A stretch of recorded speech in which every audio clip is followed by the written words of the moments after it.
So apologies, there was a slight error on the recording of the first video. So we'll now look at example number 2, which is the final slide on your binomial distribution PowerPoint. So a spinner is designed so the probability it lands on red is 0.3. Jane has 12 spins. So X is going to be binomially distributed with a sample size of 12 and a probability of 0.3. Find the probability that Jane obtains no more than 2 reds. So if she gets no more than 2, that must be the probability that she gets 2 or less.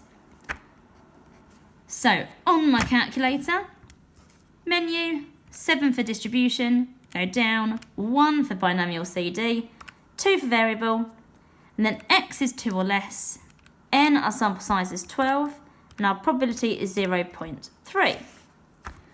So that is 0.253 to 3 significant figures. Part B, the probability that she gets at least 5 reds, so that's 5 or more. Well, that means I need to do 1, subtract the probability that she gets 4 or less.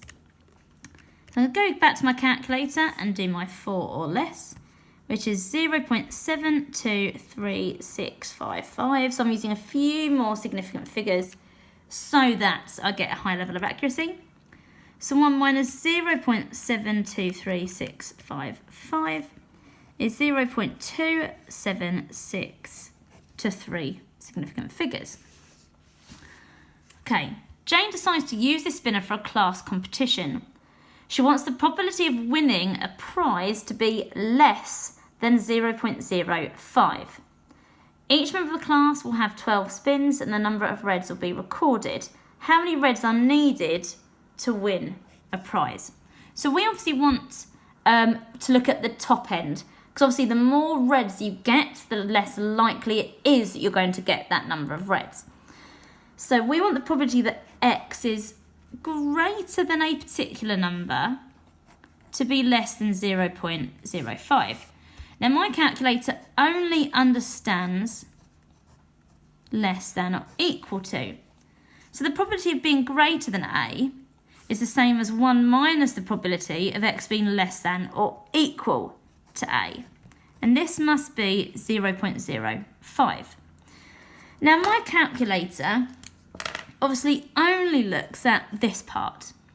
So if 1 minus this is less than 0.05, then this itself must be greater than 0.95, because 1 minus 0.95 gives me 0.05, so 1 minus something bigger than 0.95 would give me something less than 0.05. So on my calculator, I'm going to go to exactly the same place. So I'm going to go to binomial CD, but when I get here, I'm going to go to the list function. So on the list function, what I have on this side is X, and I need to input some values for X. So obviously X could be 0, 1, 2, 3, and so on. And I'm going to go all the way through and type in all the possible values of X. Now we will use this in the hypothesis video testing, which I will do following this,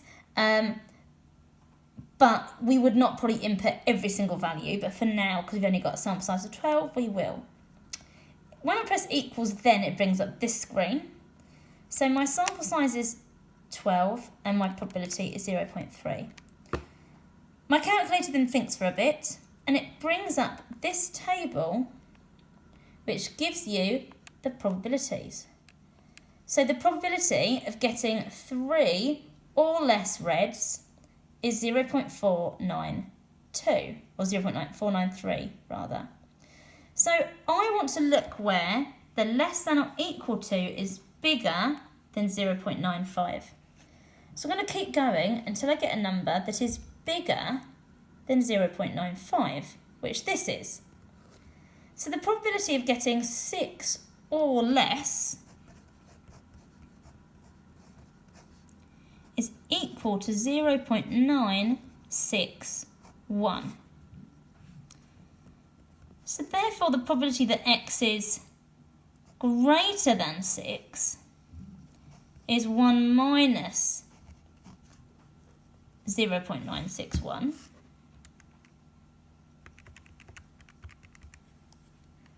which is 0.039.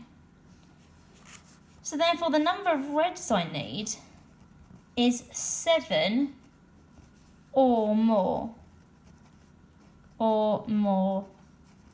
than 6 reds, because the probability of more than 6 is less than 5%.